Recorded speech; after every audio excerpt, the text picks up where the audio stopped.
They were discovered back in 1999 on the top of a very high volcano, about 6,000. It's obviously very cold up there. And there were 3 bodies found, a 13-year-old girl and 2 younger children, one boy and another 5-year-old girl. So quite a macabre discovery, though, because they were the victims of child sacrifice, a practice that was quite common. So these extensive tests have been done on them. What did they show, these tests? Well, they were actually looking at their hair, because your hair can actually tell you quite a lot about the sorts of foods and drinks you've been ingesting.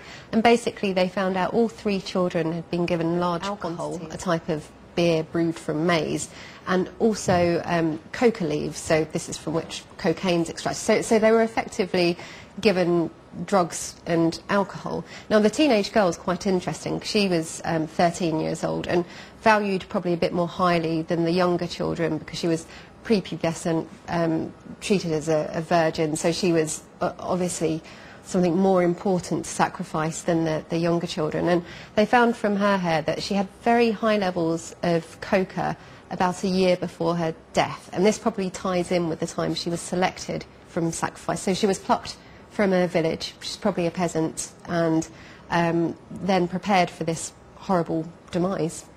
And do we know more about how the tests were actually done? They just analysed the hair strands? Yeah, so it's amazing. I mean, it's like in the hair. In a way, what's amazing is the chemicals are still there 500 years later. They also found that the teenage girl had been given a really, really large dose of alcohol in the last few weeks up to her death.